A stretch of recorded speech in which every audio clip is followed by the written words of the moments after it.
ప్రభువైన యేసుక్రీస్తు అతి ప్రశస్తమైన నామంలో భారతీయ క్రైస్తవులందరికీ భారతీయ క్రైస్తవ దినోత్సవ శుభాకాంక్షలు తెలియజేస్తున్నాను.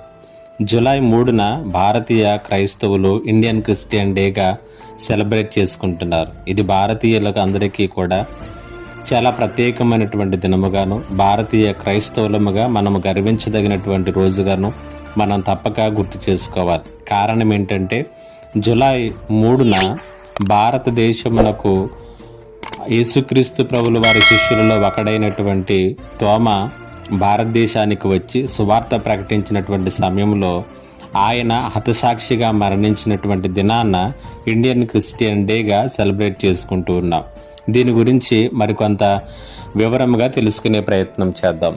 క్రీస్తు శకం 52వ సంవత్సరంలో యేసుక్రీస్తు ప్రభుల వారి శిష్యులలో ఒకడైనటువంటి అపోస్తుడైనటువంటి తోమ భారతదేశంలోని కేరళ ప్రాంతానికి వచ్చి క్రీస్తు శకం 72వ సంవత్సరం వరకు భారతదేశంలో అనేక ప్రాంతాల్లో సువార్త ప్రకటించారు. ఆయన సువార్త ఫలితముగా బ్రహ్మజ్ఞానము కలిగిన వారిగా పేరుగాంచిన బ్రాహ్మణులు, పాలనా దక్షత కలిగిన వారిగా పేరుగాంచిన క్షత్రియులైనటువంటి రాజులు భారతదేశంలో మొదటి క్రైస్తవులయ్యారు. మార్క్ పోలో అనేటువంటి హిస్టోరియన్ 1288వ సంవత్సరంలో ఒకసారి, 1292వ సంవత్సరంలో ఒకసారి ఆయన భారతదేశాన్ని సందర్శించాడు.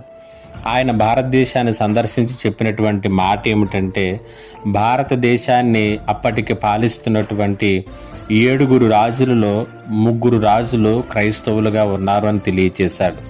అలాగే ఆయన తోమ భారతదేశానికి వచ్చాడు అనేటువంటి సంగతిని కూడా రూఢిపరిచాడు.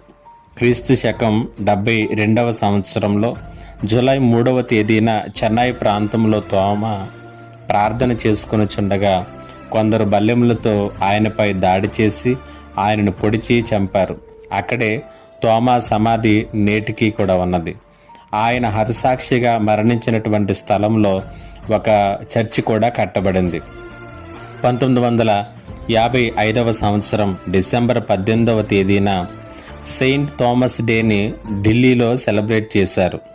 ఆ కార్యక్రమానికి ముఖ్య అతిథిగా పాల్గొన్నటువంటి అప్పటి భారతీయ రాష్ట్రపతి డాక్టర్ రాజేంద్ర ప్రసాద్ గారు మాట్లాడుతూ, యూరప్లో ఇంకా చాలా దేశాలకు సువార్త అందకముందే భారతదేశమునకు మొదటి శతాబ్దంలోనే తోమా ద్వారా క్రీస్తు సువార్త ప్రకటించబడింది అని తెలియచేశారు. అనగా ఈరోజు కొందరు క్రైస్తవేతరులు వాదిస్తున్నట్లుగా క్రైస్తవ్యము బ్రిటిష్ వారి ద్వారా రాలేదు.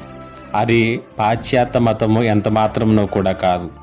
అది ఇశ్రాయేలు దేశము నుండి నేరుగా తోమా ద్వారా భారతదేశానికి వచ్చింది అన్న సంగతిని మనము తప్పక జ్ఞాపకం చేసుకోవాలి.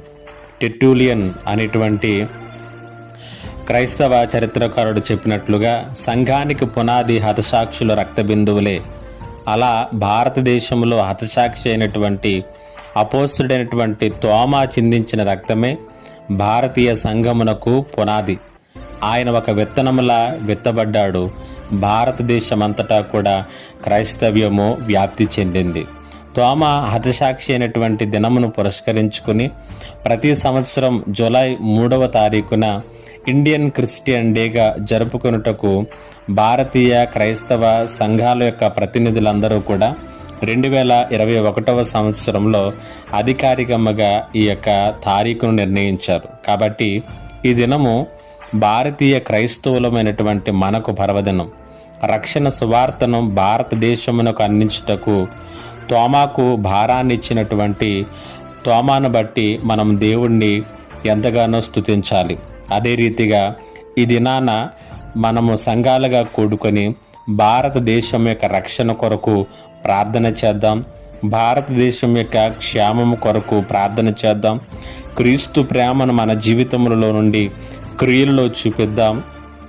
అదే రీతిగా మన తరములో మనము తోమ తన తరములో ఏ రీతిగానైతే పరిచర్య చేసి ఆత్మల రక్షణ కొరకు ప్రయాసపడ్డాడో అదే రీతిగా మన తరంలో మనము కూడా క్రీస్తు కొరకు సేవ చేద్దాం భారముతో.